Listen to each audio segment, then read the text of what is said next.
यह एक छोटे से गांव की कहानी है जो घने जंगल के किनारे बसा हुआ था। गांव में एक पुराना और सुनसान हवेली थी जिसे भूतिया हवेली कहा जाता था। लोग कहते थे कि वहां रात को अजीब अजीब आवाजें आती थी। कोई उस हवेली के करीब जाने की हिम्मत नहीं करता था। एक दिन गांव के 4 दोस्तों रोहित, अनिता, विवेक और पायल ने तय किया कि वे इस रहस्य को सुलझाएंगे।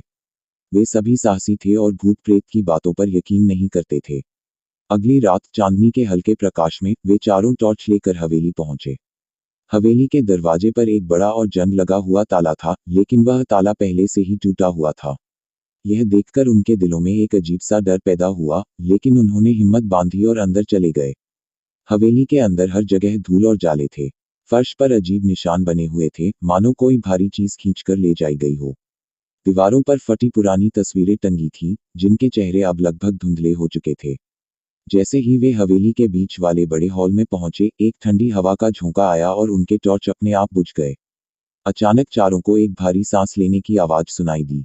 रोहित ने डरते डरते टॉर्च दोबारा जलाने की कोशिश की। जैसे ही रोशनी हुई, उन्होंने देखा कि उनके सामने एक काले साए की परछाई थी। वह परछाई धीरे धीरे उनकी तरफ बढ़ने लगी। विवेक ने हिम्मत करके पूछा, तुम कौन हो? परछाई ने कोई जवाब नहीं दिया, लेकिन अचानक जोर से हंसने की आवाज गूंजने लगी।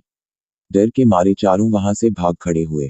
जैसे ही वे बाहर निकले, उन्होंने मुड़कर देखा तो हवेली की खिड़कियों में एक बूढ़ी औरत खड़ी थी, जिसकी आंखें लाल और चमकदार थीं। वह जोर से हंसते हुए कह रही थी, तुम लोग वापस मत आना। गांव लौटकर चारों ने यह कहानी सबको सुनाई।